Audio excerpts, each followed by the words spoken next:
In 1998, a young girl from a small American town was playing in her backyard while her mother did laundry inside. But when her mother went to check on her daughter just minutes later, she had vanished without a trace. Nearly 3 years later, with no answers, cleanup crews working in a flooded swamp after heavy rains unearthed something shocking buried in the mud. A discovery that would haunt investigators and expose the most disturbing truth imaginable. The morning sun filtered through Sarah Whitmore's kitchen window, casting warm rays across the counter where she cracked eggs into a bowl. The rhythmic whisking filled the quiet house, a house that had been too quiet for 3 years now. At 42, Sarah had learned to navigate the silence, but mornings were still the hardest. Emma had always been an early riser, bouncing into the kitchen, with her blonde curls wild from sleep, demanding pancakes shaped like butterflies. The phone's shrill ring shattered her thoughts. Sarah glanced at the clock, 7:23 a.m., too early for casual calls. Her hand hesitated over the receiver before lifting it. Sarah Whitmore, she said. The voice on the other end was professional, careful. "Yes, this is Detective Carl Morrison from the Pine Ridge Police Department. I'm sorry to call so early, but we need you to come down to Blackwater Swamp." Sarah's grip tightened on the phone. Blackwater Swamp was 15 miles outside their small Oregon town, a place of dense wetlands and twisted trees that locals avoided. "What's this about, ma'am?" "Our volunteer cleanup crews have been working the flood zones after last week's heavy rains. They found something." A pause. "We believe it might be connected to Emma's case." The bowl slipped from Sarah's other hand, eggs splattering across the linoleum. "You found her?" "We found remains, small remains. I'd rather not discuss details over the phone, but we need you to come identify some items." Sarah's legs gave out. She sank onto the kitchen stool, her free hand gripping the counter's edge. "I'll be there in 20 minutes. Mrs. Whitmore, I want to prepare you. This will be difficult. Do you have someone who can drive you?" "I'll manage." Her voice came out stronger than she felt. After hanging up, Sarah stood motionless in her kitchen, egg dripping down the cabinet face. 3 years of searching, of hoping, of jumping every time the phone rang. And now this. She moved mechanically to the drawer where she kept Emma's file, the worn manila folder she'd assembled with copies of police reports, photos, and newspaper clippings. Her hands shook as she grabbed her keys from the hook by the door. The drive to Blackwater Swamp stretched endlessly. Pine Ridge's familiar streets gave way to rural highway, then to the narrow access road that wound through Oregon's dense coastal forest. Sarah had driven this route only once before, during the initial search, when they'd combed every inch of wilderness within a 50-mile radius. The morning mist clung to the tree line, and the road was still wet from recent rains. As she approached the swamp, the scene ahead made her stomach clench. Police vehicles lined the muddy access road, their lights creating an eerie strobe effect in the morning haze. Crime scene tape cordoned off a large area near the water's edge. People in protective gear moved purposefully around a central point of focus. Sarah parked behind a forensics van and sat for a moment, gathering courage.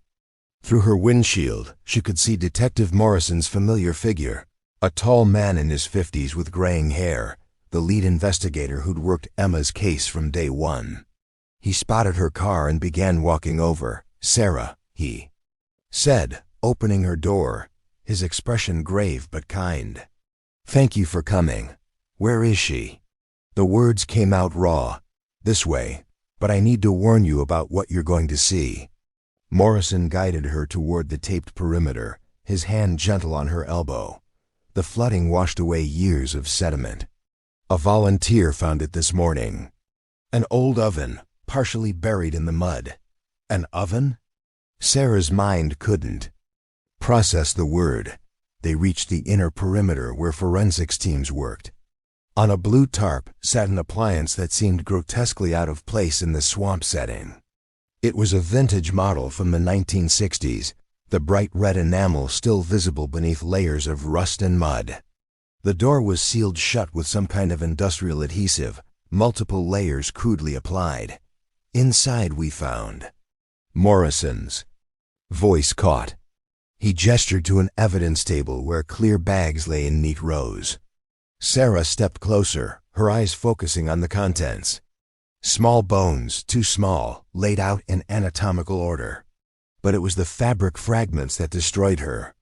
Pieces of velvet fused to metal, scorched, but still recognizable. The white lace trim, delicate despite the damage, exactly like the collar of Emma's favorite dress. No. The word came out as a whisper, then a scream. No. Sarah's knees buckled. She hit the muddy ground hard, her hands clawing at the earth. That dress Emma had worn it to her 6th birthday party, just 2 months before she vanished.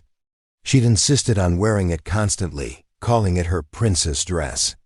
Sarah had finally convinced her to save it for special occasions, promising she could wear it to church on Sundays. Detective Morrison knelt beside her, his own eyes wet. Around them, the forensics team had stopped working, giving her this moment of raw grief. The swamp was silent except for Sarah's broken sobs and the distant call of mourning birds. Indifferent to human tragedy, as Sarah struggled to process what she was seeing. Still on her knees in the mud, a familiar voice cut through. The crime scene's controlled chaos. Sarah, oh God, Sarah. She looked up through tear-blurred eyes to see Mark Whitmore pushing past the outer perimeter tape. Her ex-husband's face displayed the perfect mixture of shock and grief, his usually composed features crumbling as he took in the scene. He was still wearing his hardware store uniform, the red vest with Whitmore's hardware embroidered on the chest. "Sir, you can't." A uniformed officer moved to intercept him. "That's my daughter." Mark's voice cracked. "I heard on the radio. They said remains at Blackwater Swamp. That's my little girl." Detective Morrison looked between Sarah and Mark, then nodded to the officer. "It's okay. He's Emma's father." Mark rushed forward, dropping to his knees beside Sarah in the mud. Without hesitation, he wrapped his arm around her shoulders, pulling her against him. "We'll get through this together," he whispered, his voice rough with emotion. "Just like we always promised we would for Emma." Sarah found herself leaning into his familiar embrace, too shattered to maintain the walls 3 years of divorce had built between them. Mark's plaid shirt smelled of sawdust and coffee, the same scent that had once meant home. Detective Morrison crouched near them, his voice professionally gentle. "I know this is incredibly difficult, but I need to explain what happens next. We'll need to run DNA tests to confirm identification, but given the size of the remains and the dress fragments..." He paused, choosing his words carefully. "The likelihood is very high that this is Emma." Mark's arm tightened around Sarah. "How long until you know for certain?" "The initial tests will take about 72 hours. The full forensic examination will take longer." Morrison looked between them. "I'm so sorry. I wish I had better news." Mark helped Sarah to her feet, keeping his arm supportively around her waist. "We should go through Emma's case files again," he said, addressing both Sarah and the detective. "Now that there's new evidence, maybe we missed something. Some detail that could help you find who did this." Morrison nodded. "That would be helpful. Sometimes fresh eyes on old evidence can reveal connections we didn't see before." Sarah wiped her muddy hands on her jeans, trying to compose herself. "The files are at my house." Her voice sounded distant, disconnected. "I'll follow you there," Mark said quickly. "We can go through everything together." They walked back to their vehicles in silence, Mark helping Sarah navigate the uneven ground. Behind them, the forensics team returned to their grim work, photographing and cataloging every detail of the scene. Sarah sat in her car for several minutes before starting the engine, watching in her rearview mirror as Mark climbed into his pickup truck. The drive back to Pine Ridge passed in a blur. Sarah found herself at her house. The same 1970s ranch style where Emma had disappeared from the backyard without remembering the journey. Mark's truck pulled into the driveway behind her. Inside, the house felt suffocating. Every corner held memories of Emma, her artwork still magnetized to the refrigerator, her height marks penciled on the kitchen doorframe, her favorite cereal still in the pantry because Sarah couldn't bear to throw it away. "I'll make coffee," Mark said, moving to the kitchen with the ease of someone who'd once lived there. Despite 3 years of divorce, he still knew where everything was kept. Sarah mechanically retrieved the case file from the kitchen drawer and spread its contents across the dining room table. Police reports, witness statements, photos, maps marked with search grids. 3 years of desperate searching laid out in neat piles. Mark returned with 2 mugs, setting one near Sarah's hand. "September 15th, 1998, he read from the top report. Though they both knew every word by heart. "Emma was playing in the backyard while you were doing laundry," Sarah recited, the familiar guilt washing over her. "I checked on her every 10 to 15 minutes. She had her dolls out by the swing set. She was making them have a tea party. At 3:30 p.m., you went to check again, and she was gone," Mark continued. "The back gate was open. I know I latched it. I always latched it." Mark reached across the table, touching her hand briefly. "No one blames you, Sarah. Whoever took her knew what they were doing." He pulled out his own alibi documentation. "I was at the store. 3 employees saw me. Plus, the security cameras showed me at the register until 5:45. Sarah stared at the photos of Emma spread across the table. Her daughter's bright smile beamed up at them, frozen in time. Mark picked up one particular photo, Emma in her red velvet dress at her 6th birthday party, chocolate cake smeared on her cheek. "That red dress," he said softly, his finger tracing Emma's outline in the photo. "She wanted to wear it everywhere. Remember how she tried to wear it to the grocery store? I had to hide it sometimes just to wash it," Sarah whispered. "Whoever took her," Mark said slowly, setting down the photo, "they must have been watching. Known our routines when you did laundry, when the neighborhood would be quiet." Sarah nodded, the same thought that had haunted her for 3 years. But everyone was questioned, every neighbor, every delivery person, everyone who'd been near our street. "Maybe we need to think differently now," Mark suggested.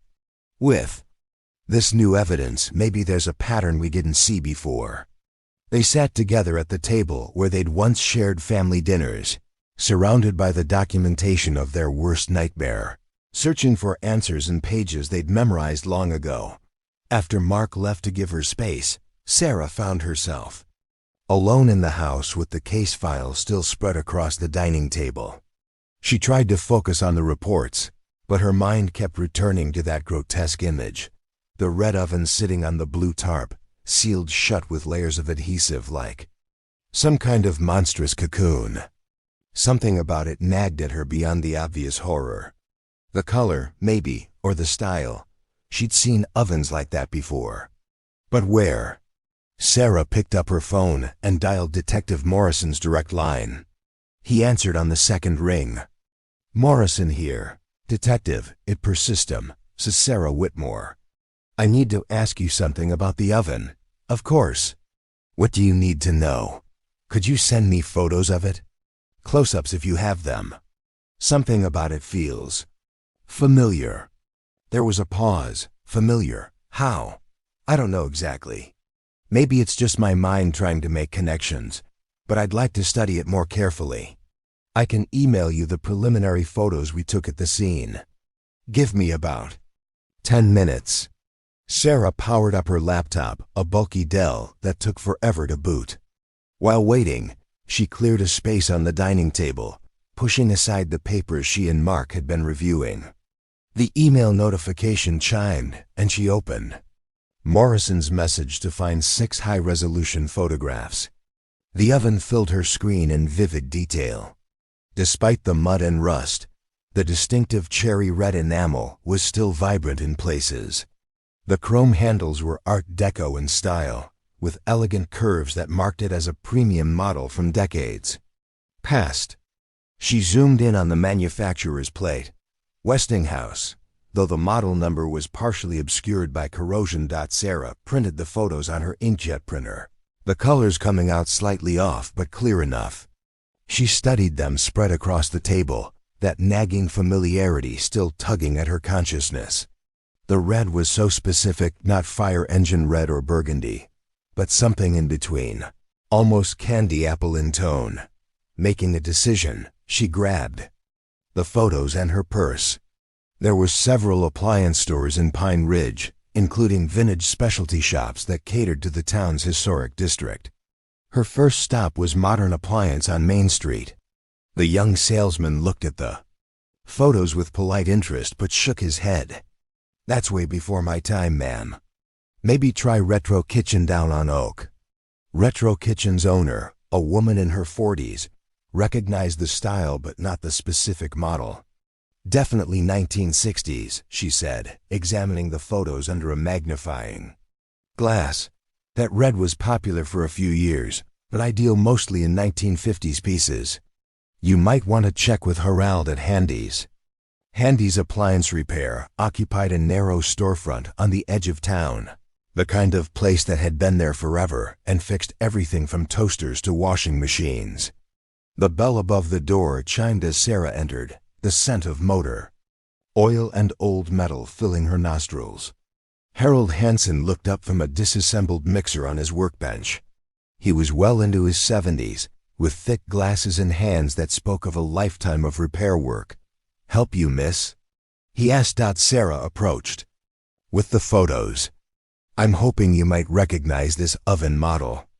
Harold wiped his hands on a rag and accepted the pictures, holding them under his bench light. His face changed immediately, eyebrows rising with recognition. "Well, I'll be. That's a 1964 Westinghouse Gourmet Series. See those handles? Dead giveaway. They only made that particular red from 64 to 67. Called it Candy Apple Deluxe." He looked at her over his glasses. "Don't see many of those anymore. Where'd you come across this one?" Sarah's throat tightened. "It's part of a police investigation." Harold's expression sobered. "I see." He studied the photos again, then looked up sharply. "You know, funny thing. I actually sold one just like this, maybe three and a half years ago. Don't get much call for vintage ovens, so it stuck in my mind." Sarah's heart began racing. "Do you remember when exactly?" "Let me check." Harold moved to a shelf lined with old ledgers, running his finger along the spines until he found 1998. He flipped through pages covered in his careful handwriting. "Here we go. April 18th, 1998. Westinghouse Gourmet Series, Candy Apple Deluxe. Cash sale, $450. 5 months before Emma disappeared." Sarah gripped the edge of the counter. "Do you remember who bought it?" "Cash sale, so no name required back then. But I remember the fellow middle-aged, very particular about wanting that exact color, said it would match his kitchen perfectly." Harold adjusted his glasses, thinking. What struck me as odd was he asked all sorts of technical questions. What temperature it could reach, how well it retained heat, interior dimensions. Most folks buying vintage pieces just want them for decoration or light use. "Can you describe him?" "Average height, brown hair, maybe 40-ish. Nothing particularly memorable except how specific he was about the color and those strange questions. He even asked if the door sealed tightly." Sarah's hands trembled as she photographed the ledger entry with her phone. "Thank you, Harold. This is very helpful. Hope it helps with whatever you're investigating," Harold said, returning to his workbench. Sarah sat in her car outside Handy's, immediately calling Detective Morrison. He listened without interrupting as she relayed Harold's information. "Interesting timing," Morrison said when she finished. "But Sarah, you have to understand. Thousands of people own vintage appliances. This could be purely coincidental." Someone asking about heat retention and door seals? Sarah's frustration bled through. Doesn't that seem significant? I'm not dismissing it. We'll add it to the file, cross-reference appliance sales with our suspect lists. But without a name or better description, it's not enough to go on. Sarah knew he was right, but the timing unsettled her deeply. Someone had bought that exact model of oven 5 months before Emma disappeared. Someone who cared about temperature and tight seals. The implications made her stomach turn. Later that afternoon, Sarah sat at her kitchen table, staring at the photos of the ledger entry on her phone. April 18, 1998. The date seemed to pulse with significance, even if Detective Morrison didn't see it that way. She felt Mark should know about this development. Whatever their differences, he was still Emma's father and deserved to be kept informed. She dialed his cell number, listening to it ring once, twice, 3 times before he picked up. Hello. Mark sounded slightly out of breath, as if he'd been running. Mark, it's me. I'm sorry to bother you. Sarah, no, it's fine. Are you okay? Did something happen? I found out something about the oven. I visited some appliance stores with photos, and this vintage repair shop owner remembered selling that exact model in April 1998, 5 months before Emma. She heard Mark's breathing on the other end, then a slight echo as he shifted the phone. April 1998. That's quite a coincidence. That's what I thought. The buyer paid cash, asked strange questions about temperature and how well the door sealed. Sarah, Mark's voice was gentle but skeptical. Probably dozens of people bought similar ovens around that time. Vintage appliances were trending. Remember that whole retro kitchen movement? His voice sounded oddly distant, with a hollow quality that made Sarah wonder about his location. Where are you? You sound like you're in a cave or something. A pause.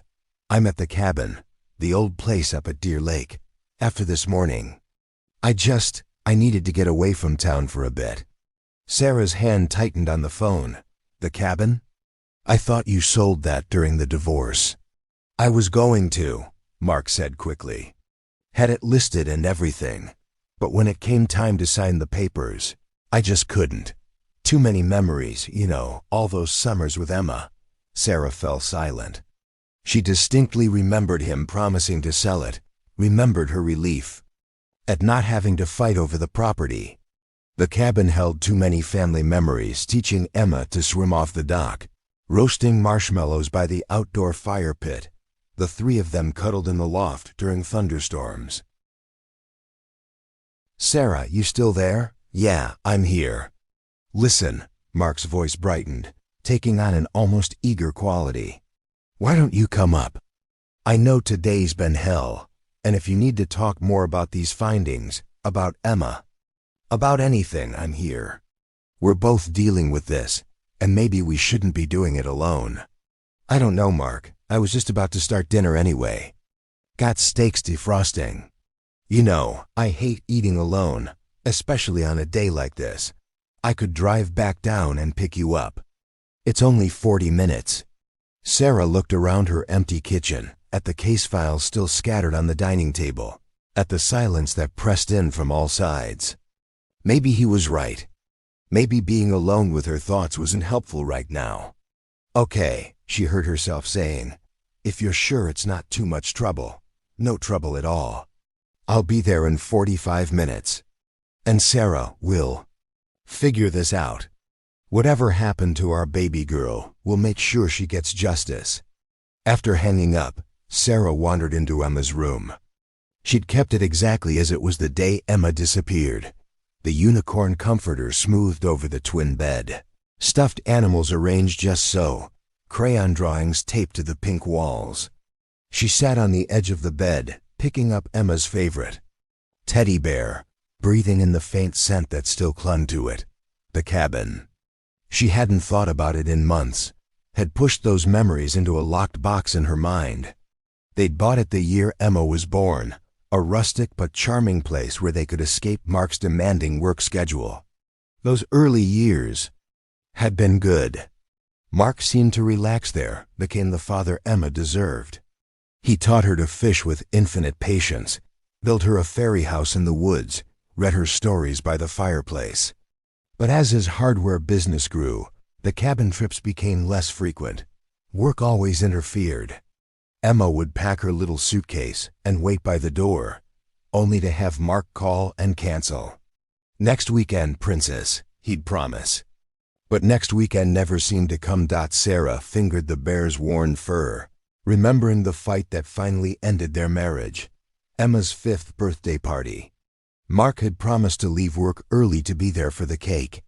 Instead, he'd arrived after all the guests had gone, Emma asleep on the couch in her party dress, dried tears on her cheeks. "Why doesn't Daddy love me?" she'd asked earlier, and Sarah had no good answer.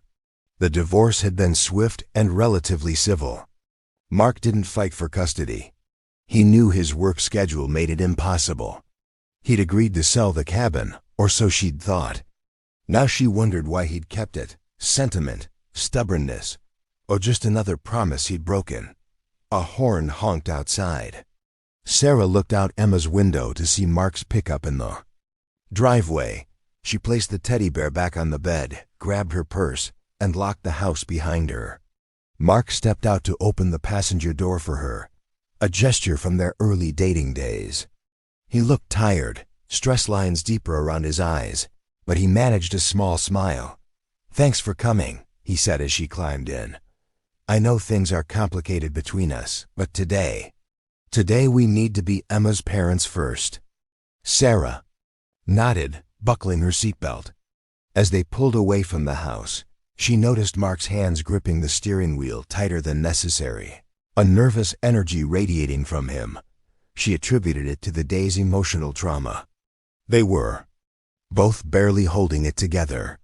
The truck smelled of pine air freshener and coffee, with something else underneath, a chemical smell she couldn't quite place. Mark turned on the radio, finding a classic rock station, filling the space where conversation should be. "The cabin's in good shape," he offered as they left Pine Ridge behind.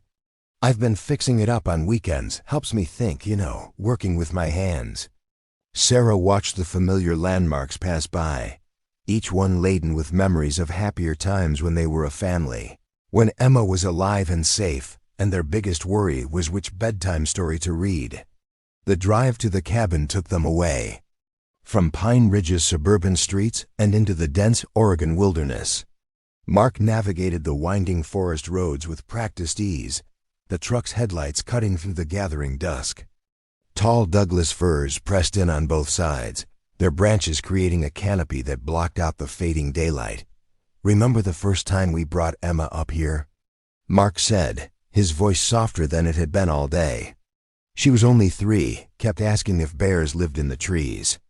Despite everything, Sarah found herself smiling slightly. "She made you check under the cabin for bear caves."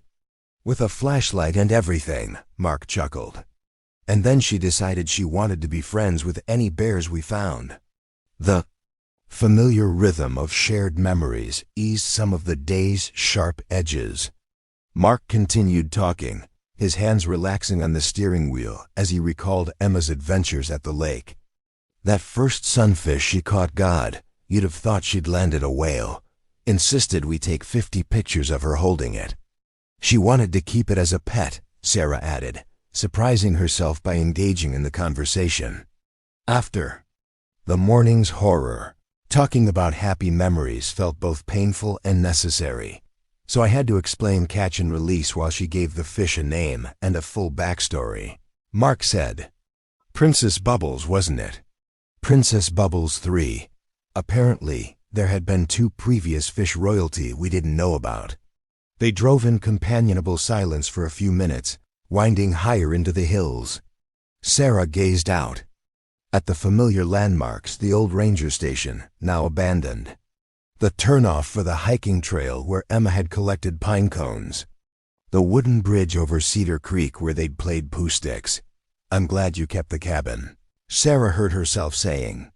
"I know I was angry during the divorce, but these memories matter." Mark glanced at her, something unreadable in his expression. It's the only place that still feels like she's alive, you know.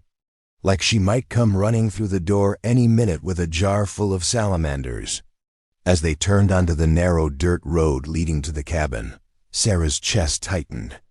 With anticipation and dread. The headlights swept across the familiar structure, a modest A-frame with a wraparound deck nestled among towering pines. To her surprise, the cabin looked well-maintained, even improved. The deck had been restained, the windows replaced with newer models, and flower boxes hung from the railings. Though empty now in late fall, you've really kept it up, she observed as Mark parked beside the cabin. Like I said, I'm here most weekends. He turned off the engine. Started as just maintenance, but then I kind of got carried away. New roof last year, updated the kitchen. He trailed off, perhaps realizing he was rambling. Inside the cabin smelled of pinewood and lemon cleaning products. Mark flicked on the lights, illuminating a space that was both achingly familiar and subtly different. The furniture was the same, the overstuffed couch where they'd watched movies, the rustic dining table Mark had built himself, but everything seemed freshly cleaned and organized. Make yourself at home, Mark said, heading to the kitchen. I'll get dinner started. Steaks, okay? Sure, Sarah replied absently, already drawn to explore the space. She ran her fingers along the bookshelf, her heart clenching at the sight of Emma's picture book still lined up on the bottom shelf. Goodnight Moon, Where the Wild Things Are, The Velveteen Rabbit, all their bedtime favorites. On the wall, Emma's tiny fishing rod hung on the same wooden pegs, a child-sized life jacket beside it. The living room walls displayed photos she remembered. Their family at the lake, Emma's first camping trip, the three of them on the deck during a spectacular sunset. But there were also newer additions, photos of Emma she recognized from their house. Ones Mark must have copied and framed after the divorce. Bathrooms where it always was, Mark called from the kitchen. Though I updated the fixtures. Sarah walked down the short hallway, memories flooding back with each step. The bathroom was indeed updated, with new tiles and modern fixtures, but the clawfoot tub Emma had loved remained. Sarah used the facilities and washed her hands, trying to compose herself for dinner. The garage entrance was just past the bathroom. Sarah pushed open the door, intending to just glance at Mark's weekend project space. The garage smelled of motor oil and sawdust, tools neatly arranged on pegboard walls. But it was the large cardboard box in the corner that made her freeze. Westinghouse. The brand name was printed in bold letters across the carton. Sarah's legs turned to jelly as she stepped closer, her breath coming in short gasps. The model number was visible on the side. GS1964. The same model from Harold's ledger. The same as the oven in the swamp. But this box looked new, crisp edges and unfaded printing. Not 3 years old. Not from April 1998. Sarah's vision blurred.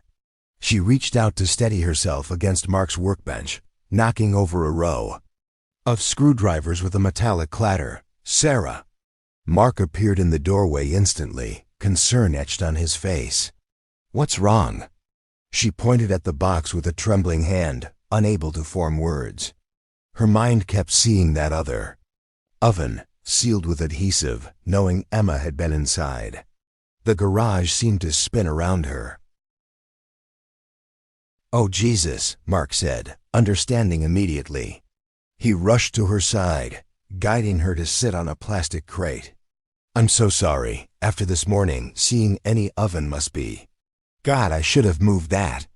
Sarah gasped for air, feeling like she was drowning. It's the same model. Hey, breathe with me. Mark knelt in front of her, taking her hands. In through your nose, out through your mouth. That's it. Why do you have that? She managed between gulps of air. My kitchen oven broke last month, Mark explained, rubbing her back in soothing circles. This was the only model that would fit the old space. I haven't had time to install it yet. He looked genuinely distressed. I'm so sorry.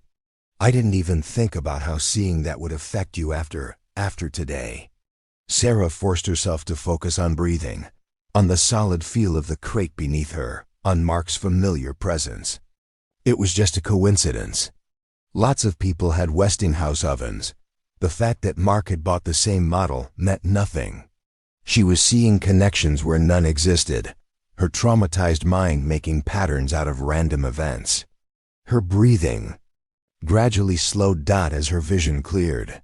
She noticed the stack of beer six-packs against the far wall, at least a dozen cases of Coors. Planning quite a party? She asked weakly, desperate to think about anything except ovens. Mark followed her gaze and gave a nervous laugh. Oh, that? Some fishing buddies are coming up next weekend. You know how guys are. I probably overbought, but better too much than running out. He helped her to her feet, keeping a supportive arm around her waist. Come on, let's get you inside. You should lie down while I finish dinner. This day has been too much for both of us. Sarah let him guide her back through the cabin to the couch where she sank into the familiar cushions. Mark brought her a glass of water and a blanket, fussing over her with a tenderness that reminded her of better times. Rest, he said softly. I'll call you when dinner's ready. During dinner, Sarah picked at her steak while Mark worked his way through his second beer before the meal was even half finished. The dining table, the same one where they'd shared countless family meals, now felt like a barrier between them rather than a gathering place. Mark had grilled the steaks perfectly medium rare, just how she liked, but Sarah could barely taste the food. We should talk about what happens next, Sarah ventured, setting down her fork. Detective Morrison said the DNA results will take 72 hours, but we could start pushing for a more thorough investigation. Maybe hire a private investigator to look into who bought ovens around that time.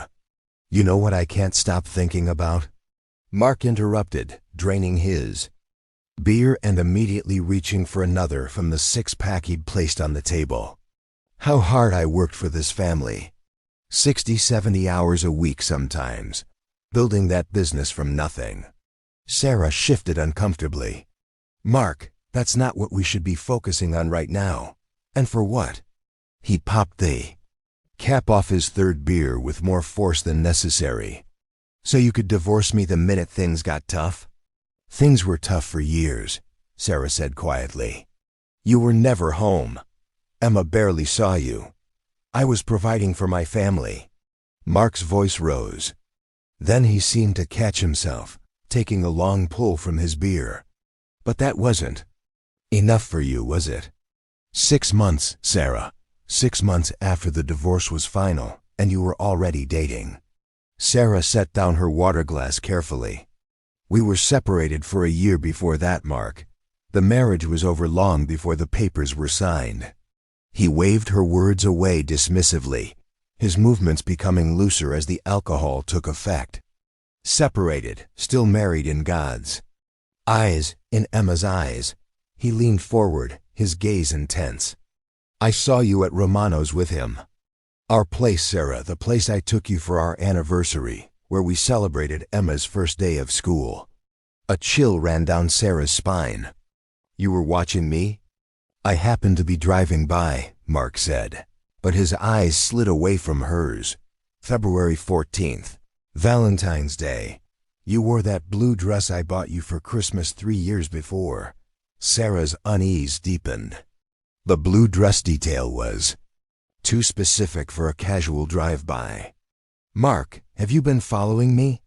He ignored the question, draining his beer and reaching for another. His fourth, fifth, she'd lost count. You looked happy, laughing at his jokes, letting him hold your hand across the table like Emma and I never existed. I need to call Detective Morrison, Sarah said, standing abruptly. Let him know where I am. See if there are any updates. She pulled out her cell phone, but the screen showed no signal bars. Of course they were too deep in the mountains. Landline? She asked, though she already suspected the answer. Disconnected it months ago, Mark said. Not? Looking up from his beer. Too expensive for a weekend place. Nobody to call anyway. Sarah's pulse quickened. They were 40 minutes from town. No cell service, no landline, and Mark was drinking heavily, with his truck as the only vehicle. She moved toward the living room, trying to appear casual. "Where are you going?" Mark's voice had an edge to it. "Just stretching my legs." "It's been a long day. Sit down." It wasn't a request. "We're not done talking." Sarah reluctantly returned to her chair, very aware now of how isolated they were. Mark's face had flushed from the alcohol, his eyes taking on a glassy quality she remembered from the worst days of their marriage. "Emma was the only good thing in my life," he said, his words beginning to slur slightly. "My perfect little girl, and you took her away from me." "Mark, the divorce had nothing to do with Emma's disappearance." His laugh was cold, humorless. "You have no idea about cause and effect, do you? How one thing leads to another. Like dominoes falling." He stood abruptly, swaying slightly, and moved to get another beer from the kitchen. Sarah seized her chance, heading quickly for the door. She'd walk to town if she had to, flag down a car on the main road, anything, to get away from this increasingly unstable situation. But Mark was faster than his intoxication suggested. He intercepted her at the door, his body blocking her exit. "Going somewhere?" His voice had dropped to something dangerous. "I want to go home," Sarah said firmly, though her voice shook. "You're drunk, and you're scaring me." "Scaring you?" Mark laughed again, that same cold sound. "You want to know what's scary, Sarah? Watching your ex-wife replace you like you never mattered. Watching her laugh and smile while your daughter asks every day why mommy doesn't love us anymore." "Let me leave, Mark." Sarah tried to sidestep him, but he grabbed her arm, his grip painful. "You want to know about coincidences?" His mask finally dropped completely, and Sarah saw something in his eyes that made her stomach drop. Not just anger, but something darker, more calculated. "That oven in my garage. I bought it last month to replace the one I put Emma in." The words didn't make sense at first. Sarah's mind refused to process them. "What? Couldn't have an empty space in my kitchen," Mark continued, his grip tightening. "People would notice, ask questions. Where's your oven, Mark? Why is there a gap in your counter?" "No." The word came out as a whisper. "No, you were at work." "The cameras. I was at work when she disappeared from the yard," Mark agreed. "But she didn't disappear, did she? Not really. I kept her down there for 3 years while you were out dating, replacing us." Sarah's legs gave out, but Mark's grip kept her upright. "This couldn't be real. This couldn't be happening. You're lying," she gasped. "You're drunk and cruel and lying." "The basement, Sarah. She was in this basement right below us. The whole time you were filing for divorce. The whole time you were moving on with your life." Sarah tried to scream, but Mark clamped his hand over her mouth. She bit down hard, tasting blood, and he cursed but didn't let go. Instead, he dragged her toward the basement door, her feet scrambling for purchase on the mive wooden floor. "Time you saw where your daughter really was," he snarled, yanking open the basement door. "While you were playing happy families with someone new." With a violent shove, he sent her tumbling down the wooden stairs into the darkness below. In the basement, Sarah landed hard on the concrete floor, pain shooting through her hip and elbow. As her eyes adjusted to the dim light from a single bulb overhead, the room came into horrifying focus. To her left was a small room, maybe 10 by 12 feet, with concrete walls painted a faded pink. A child-sized cot with princess sheets sat against one wall. Scattered across a small carpet were children's books, chapter books for early readers, workbooks for elementary math, a stack of notebooks filled with a child's evolving handwriting. Toys appropriate for a 6 to 9-year-old girl lined wooden shelves, dolls with handmade clothes, art supplies, a small electronic keyboard. Sarah's heart shattered as the truth crashed over her. Emma had lived here. Her baby had been here the whole time. Mark descended the stairs slowly, gripping the railing for balance. Despite his intoxication, he positioned himself to block any escape route, his bulky frame filling the stairway. "Welcome to Emma's home away from home," he said, his voice a mixture of pride and bitterness. 3 years, Sarah, 3 years she lived right here while you were filing papers, going on dates, replacing us. Sarah pushed herself up, her entire body trembling. "How? You were at work when she disappeared." The cameras proved I was at work at 3:30 p.m. on September 15th. Mark interrupted, leaning against the wall. "They didn't show me taking my lunch break at noon, driving home, waiting in the garage. I knew your schedule better than you did. Laundry day. You always started a load right after lunch. Stayed inside for at least 30 minutes for the wash cycle." Sarah's mind reeled, trying to reconcile this monster with the man she'd married, who'd held their daughter in the delivery room, who'd cried at Emma's first steps. "I'd been planning since the day you filed those papers," Mark continued, his words flowing like poison. "Built this room over weekends when I said I was at the cabin. Soundproofed the walls, installed the ventilation system, told Emma I was building her a surprise playroom." He gestured around the space with drunken expansiveness. "The day I took her, I told her Mommy didn't want us anymore. So Mommy had decided she only wanted one person in her life, and she didn't choose us. Emma cried for you for weeks." "You're a monster," Sarah whispered. "I'm a father who refused to lose his daughter." Mark shouted, then swayed, catching himself against the wall. "I homeschooled her down here. Taught her reading, math, science. We had a routine. Breakfast at 8 o'clock, lessons until noon, lunch, then playtime. I was the father you always said I wasn't present, involved, dedicated. You kidnapped her. You imprisoned her. I saved her from a broken home." Mark's face contorted with rage and pain. "But she never stopped asking for you, every single day. When can I see Mommy? I want to go home." I told her this was home now, but she was stubborn, just like you. Sarah noticed a crude calendar on the wall, days marked off in crayon. 3 years of marked days, her knees nearly buckled. "At first, she tried to run whenever I opened the door," Mark continued, his voice becoming almost conversational in its horror. "So I had to be careful, keep the basement door locked from outside. But she got clever as she got older. Started hiding behind the door, trying to squeeze past me. By the time she turned 9, she was getting too smart, too strong." His voice cracked, and Sarah saw tears mixing with the alcoholic flush on his face. "She started threatening to hurt herself if I didn't take her home. Said she'd stop eating. Said she'd find ways to make me sorry. My little girl, my sweet Emma, talking about hurting herself because she wanted to leave me. Because you were keeping her prisoner." Sarah screamed. "Because you poisoned her against me," Mark roared back. "Even down here, even after 3 years, she loved you more. It was always Mommy this and Mommy that, and Mommy would let me. And Mommy's looking for me." He stumbled to a small refrigerator in the corner, pulling out another beer from what looked like an endless supply. Sarah's eyes frantically searched for another exit, a weapon, anything. "I always knew how it would have to end if she didn't accept our new life," Mark said, his voice dropping to something almost gentle.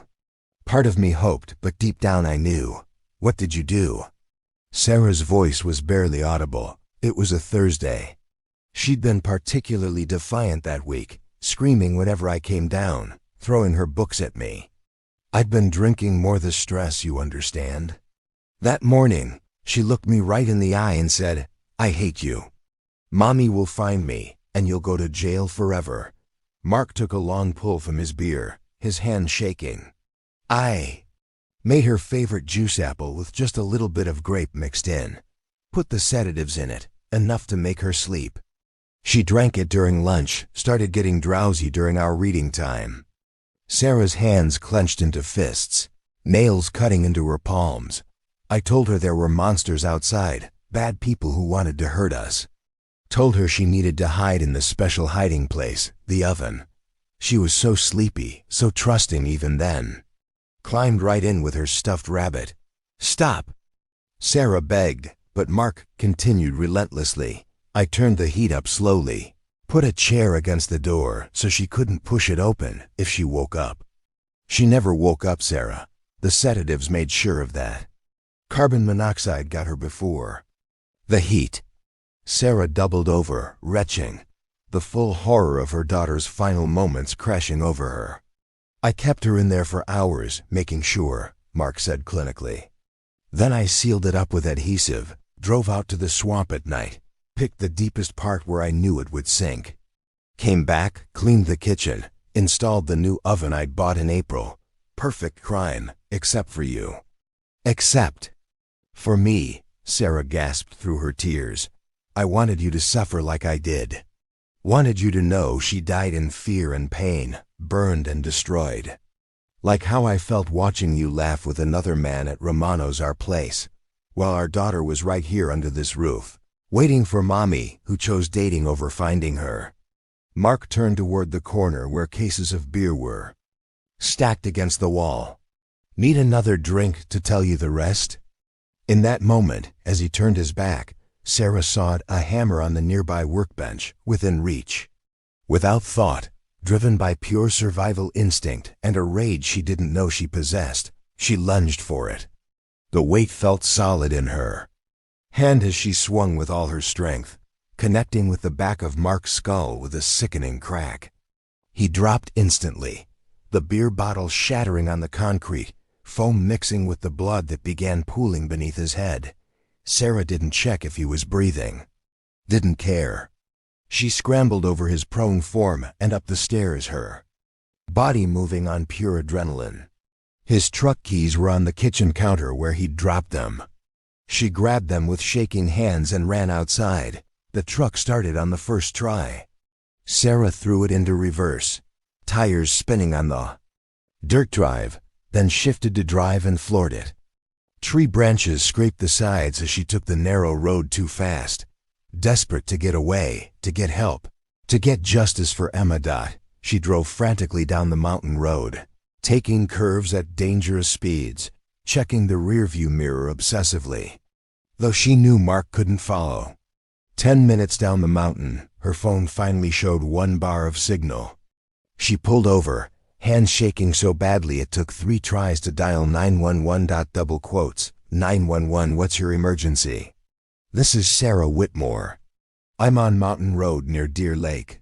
My ex-husband, Mark Whitmore, just confessed to murdering our daughter, Emma. He kept her in his basement for 3 years before killing her.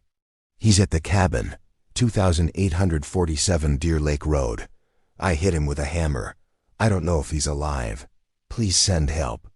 Please, ma'am, slow down. Are you safe right now? I'm in his truck on the side of the road.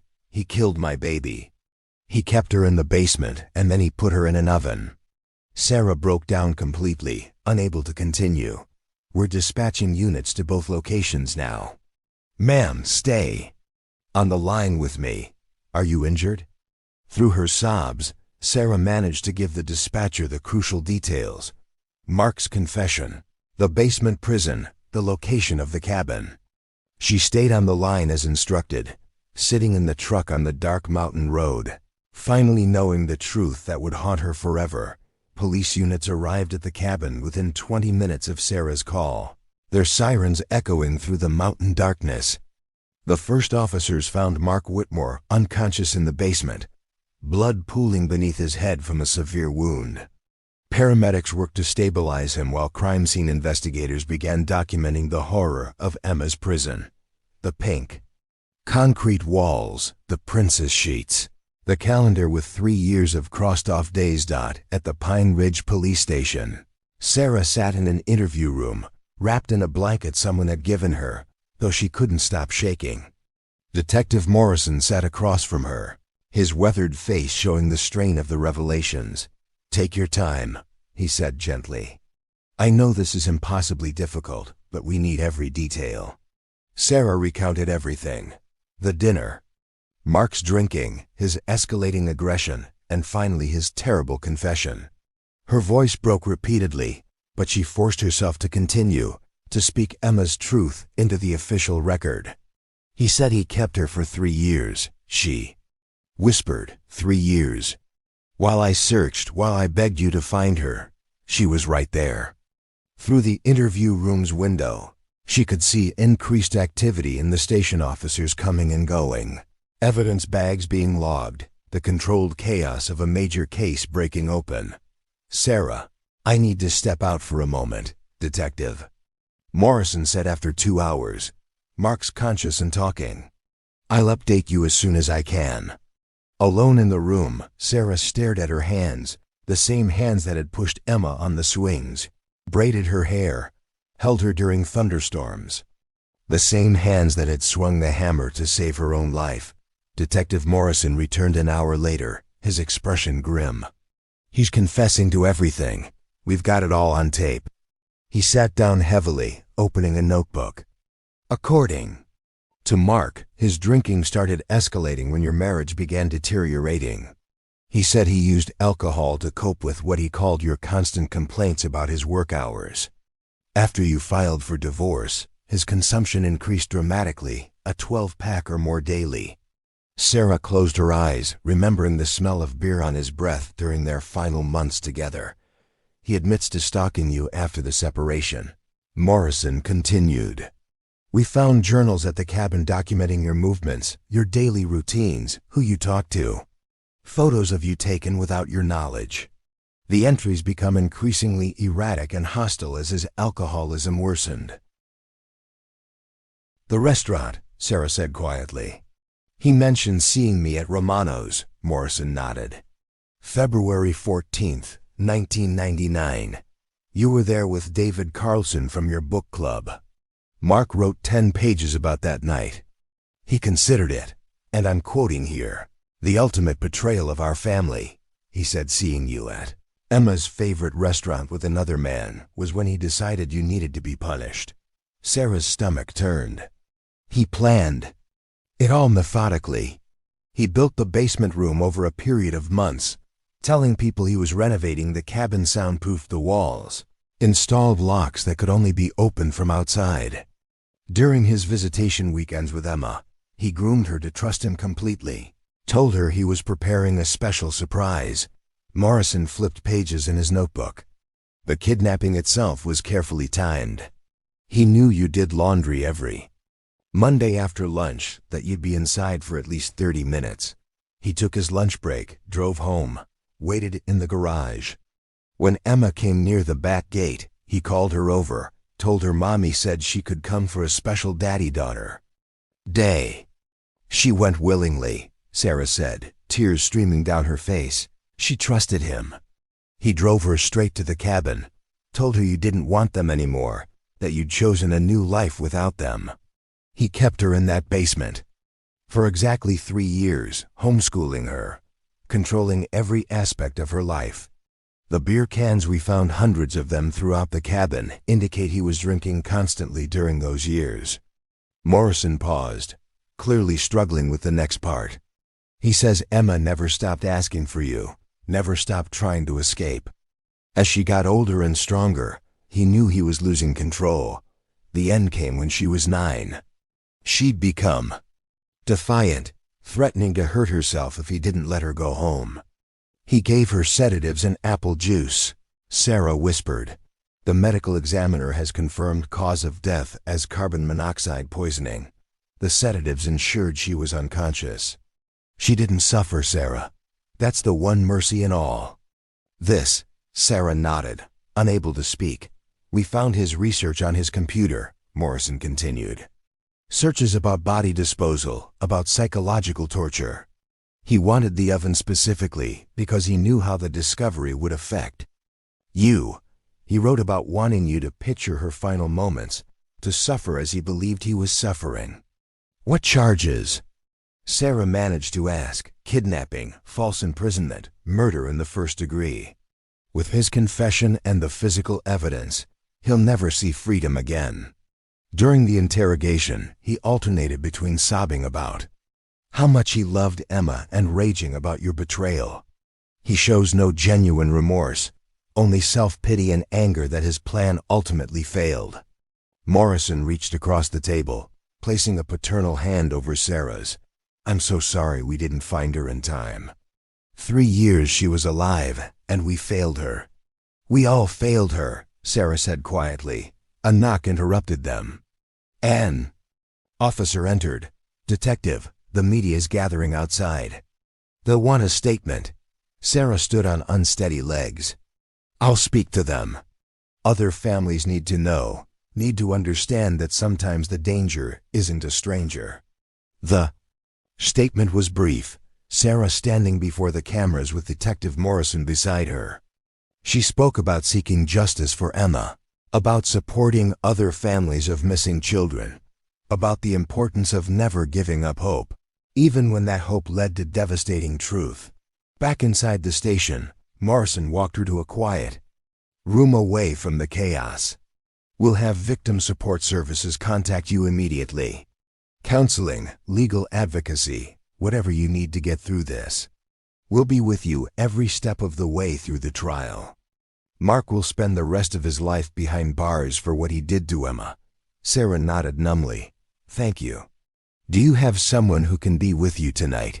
You shouldn't be alone. My sister's driving down from Portland. Morrison squeezed her shoulder gently. I'll give you a few minutes.